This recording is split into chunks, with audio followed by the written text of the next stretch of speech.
بسم اللہ الرحمن الرحیم۔ السلام علیکم ناظرین، ماموز کی بات ہم نے ختم کی ہے اور ہفت اقسام میں سے آخری جسے مضاف کہتے ہیں اس کی بات ہم کر رہے ہیں، بہت ہی زیادہ مختصر۔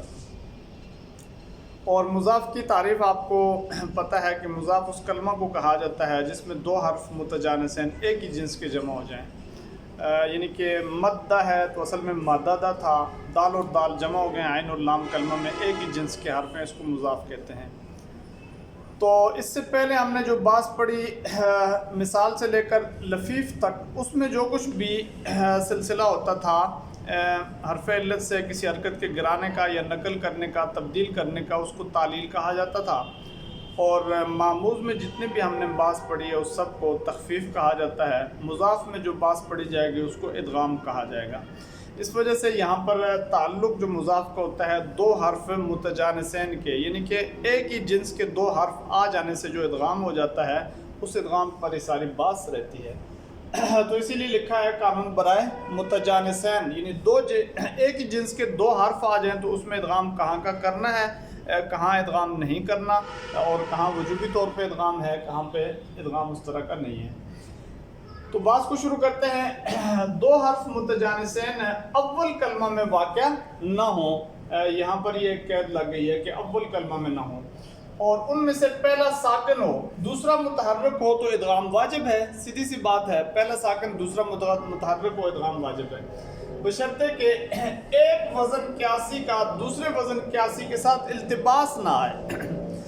بہت ساری ایسی شرائط ان کو ہم نے چھوڑ دیا ہے جن کا تعلق صیغہ یا کسی گردان سے نہیں ہے۔ صیغہ اور گردان سے اگر تعلق ہے تو اس کو ہی ذکر کیا خاص طور پہ شرائط کے اندر۔ تو یہاں ایک ہی شرط ہم نے ذکر کی ہے کہ ان میں سے ایک وزن قیاسی کا ادغام کے بعد دوسرے وزن قیاسی کے ساتھ التباس نہ آئے۔ باب مفاعلہ میں پڑھتے ہیں ہم قابل یقابل مقابلۃ فهو مقابل وقوبل، یہاں پر پہلا واو ساکن ہے دوسرا متحرک ہے، قاعدے کے مطابق ادغام ہونا چاہیے، لیکن ادغام کے بعد یہ بن جائے گا قوبل۔ اب قوبل کا التباس باب تفعیل کے ماضی مجہول سے آئے گا، اس وجہ سے یہاں قوبل میں ادغام نہیں کریں گے، یہ ایک شرط ہوگی۔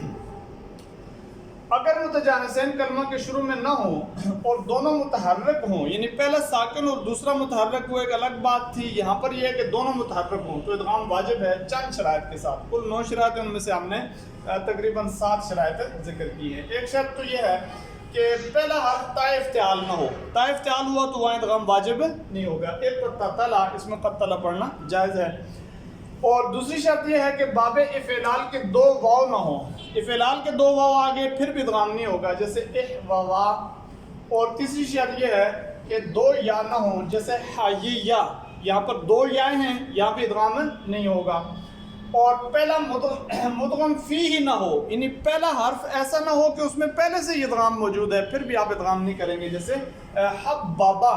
یہ شرائط جتنے بھی ذکر کیے جاتے ہیں بہت سارے سوالات کا یہ جواب ہوتی ہیں یہ شرائط، اس وجہ سے آپ ان کو دیکھتے جائیں۔ حبابا آپ دیکھ رہے ہیں کہ پہلا مدغم فی ہے، لہٰذا اس میں اب دوسرے باب میں ادغام نہیں کیا جائے گا۔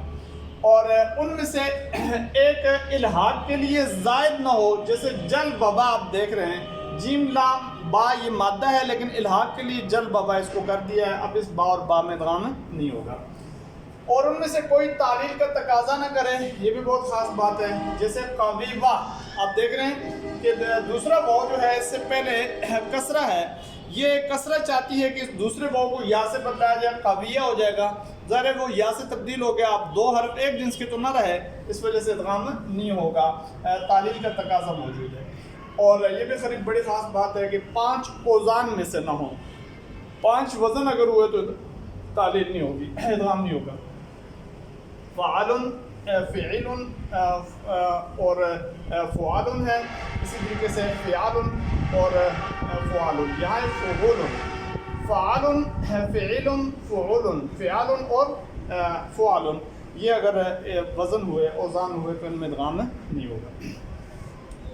پھر ادغام کا طریقہ یہ ہے کہ اگر ماقبل متحرک یا حرف علت ساکن زائد ہو، متحرک ہو یا حرف علت ہو لیکن ساکن ہو زائد ہو تو اسے حذف کرنا واجب ہے، پھر اس حرکت کو یعنی کہ حذف کرنا واجب ہے۔ جیسے احمرا اصل میں احمارا، تو ایک را کی حرکت کو ہم حذف کریں گے تب ادغام ہوگا،